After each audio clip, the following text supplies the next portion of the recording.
Magandang araw mga kabat expert. May pinapacheck sa atin na YTC6B Yuasa Birla motorcycle battery. Ang sabi ng customer, subukan daw natin i-charge baka sakali bumalik pa. Pero ito ang problema, hindi nag-turn on ang battery analyzer. Ano ibig sabihin nito? Patay na ba talaga? Subukan natin. So, ito boss, mga ma'am sir, ang battery na pinapacheck ng ating customer. Yuasa motorcycle battery Birla. Ayan. Ito yung battery na pinakamatibay, Yuasa. Tumatagal ito ng 3 to 4 years. Ayan. So ngayon atin siyang i-testing gamit ang tester o battery analyzer. Ito po ang itsura. Ayan. So unang-una, itong alligator clip ng battery tester o battery analyzer, dito natin kakabit sa plus sign. Yan po. Kikita nyo? Plus sign. Ibig sabihin dito po sa polarity ng isang battery. Yan po. Yan. Ba, nakakabit na po yan. Ito namang isa na kulay itim na alligator clip battery analyzer. Dito natin kakabit sa minus sign. Ayan po. Hindi lang makikita. Dito po sa polarity ng isang battery. Kasi ito yung tinatawag na negative polarity ng isang battery. Ground baga, ground. Yan. Hindi natin siya kakabit. Yan. See? Kita nyo po. Hindi po nag-turn on ang ating battery tester o battery analyzer. Ayan po. Kita nyo? Baka sabihin nyo, baliktad ang ating pagkakabit. Ilapit po natin ang camera para makita sa dalawa yung mga mata. Ayan po. Lapit ko ang camera ha, para makita nyo talaga ng tuluyan. Walang daya. Real test lang talaga tayo. Ayan, di ba? Pansinin nyo. Plus sign, ibig sabihin, kulay pula. Diyan po talaga kinakabit yan. Ito, minus sign. Ayan.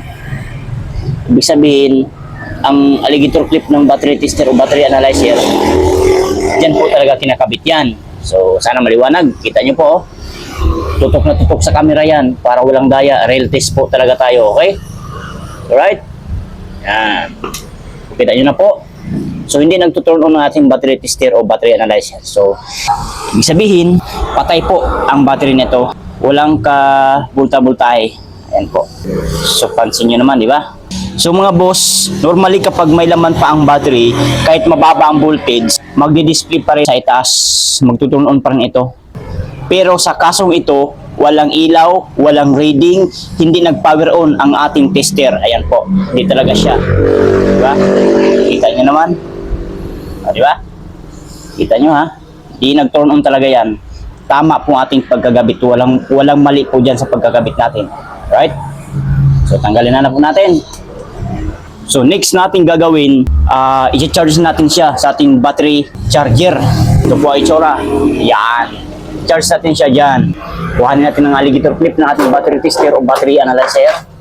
At ikakabit natin dito. Unahin natin ang positive. Dito sa plus sign din po ha. Yan. Diyan ikakabit pagayaan. Kailangan ayusin din po ha. Hindi lang basta kinakabit yan. Ang itong kulay itim na alligator clip battery charger, dito natin kakabit sa kabila sa minus sign. Ibig sabihin, negative polarity ito ng battery. Then, saksak natin dini sa kanyang unplug dini sa kuryente. Yan. Okay, saksak na. So, ngayon, ipapaliwanag ko lang ng mabilisan. So, may arrow siya. Yan po ay tinatawag na ammeter gauge ng battery charger. Kapag tataas po yan, tumataas agad yan. Pag once na open na natin itong switch niya on, pag pindot natin yan, kapag open natin yan, pag tumataas agad ang ammeter gauge ng battery charger, ibig sabihin, tumatanggap pa ng charge o nagkakarga pa ang ating battery na charge. Right? Sana maliwanag. Okay? So, open na natin. Titigan ng mabuti, huwag kukurap. Boom! Pansin natin mga boss, mga ma'am, sir, mga kabat expert. Hindi siya tumaas. Nananatili pa rin sa 0. Kung tumaas man, meron siyang isang guhit. Ayan, isang guhit siya ha. Pero well, i-observe natin mga 5 to 10 minutes o 30 minutes o 1 hour para sure na sure. Wala kayong masabi. Okay? So ayan. So ngayon, nandyan yung ating battery ha. Naka-charge siya. So, hindi natin tatanggalin yan at ipapakita ko sa inyo ang oras para kayo po ay may idea o maniniwala kayo. Ayan po ang ating oras ha, umagang-umaga yan. Alas 8:31 po yan ha. 8:31 ng umaga. Okay, alright? So, i-observe natin ito ng 1 hour. Mas maganda isang oras, 30 to 1 hour. Para malalaman natin kung tumataas po ba talaga yung ammeter gauge ng ating battery charger. Ayan po. Okay? So, hindi pa dito nagtatapos ang ating laban. Ito po ay may karugtong pa. Stay tuned po kayo. I-update ko po kayo. 1 hour something later. Ito na mga boss, mga ma'am, sir, mga kabat expert. Ang update sa battery natin sinacharge kaninang 8:31 ng umaga. So ngayon ang ating oras ay ito po, 9:36 na ng umaga. Okay? So naka isang oras mahigit ang pag-charge sa battery nito. Yan po. Until now, nandito naka-charge pa rin. So kung pansinin natin ang ammeter gauge ng ating battery charger. Yan po. Hindi pa rin po siya tumaas. Nandyan pa rin siya sa isang guhit. Ayan po. Hindi siya totally na tumaas talaga. Dapat number 2 man lang o number 4 hanggang dyan. Pero hindi po. Sad to say, hindi po siya tumaas. So, ibig sabihin, bad o sira po ang battery na ito. So, ngayon natin siyang tatanggalin na. Patayin muna natin dito. Ayan. Ayan. Patayin na po at tanggalin muna natin dito. Pagkatapos, sukatin ulit natin ang voltage.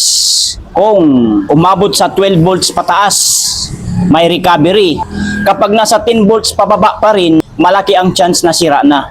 Umiinit agad habang nagcha-charge, internal damage na po kapag ka ganun. So ito, ayan, uminit siya ng konti. Hindi na mag-ano, konti lang, which is normal pa naman yan. So ngayon natin siyang i-test gamit ang tester o battery analyzer. Ito po. Ayan. Kakabit natin sa positive. Ayan. At itong isa sa negative. Ayan po.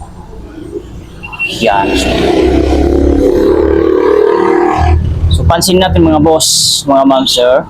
Hindi pa natin makikita ang voltahe ha. Kung ilang voltahe ang battery nito. Nasa P1 pa po kasi tayo, P1. At nagkukurap-kurap po, nagbiblink dyan sa steady, standard po yan, ibig sabihin yan. So, itatap lang natin ang enter. Ayan. Enter natin. Pagka-tap ng enter, magiging P2 na siya. So, magbiblink o magkukurap-kurap ang CCE. So, ngayon, itatap natin ang CCE. I-enter natin itong dito. Then, pagka-tap, maging P3 na siya. Nasa ADC na siya. So, ngayon, ililipat natin itong 50. Itong sa pamamagitan ng araw na pataas at pababa. Ilipat natin yan. Dahil ang ating tinitest ng battery ay Yuasa, so I think nasa 100 cc lang po ito, mahigit. So pwede na rin po hindi natin ililipat ito, sorry. Pwede hindi na ililipat yan, 50. Pero nasa sa inyo pa rin, pwede nang dagdagan natin ng gawin natin 60. Ayan. Then pagka-tap ng araw na pataas, naging 16 ang lagay nyo dyan. So i-enter nyo ito. I-tap nyo ang enter. Yan. So magtitesting na siya, huwag titigan na mabuti. Boom! Pansin natin mga boss, mga ma'am, sir. Meron siyang SOH na, ibig sabihin ng SOH, state of health na 16% na lang.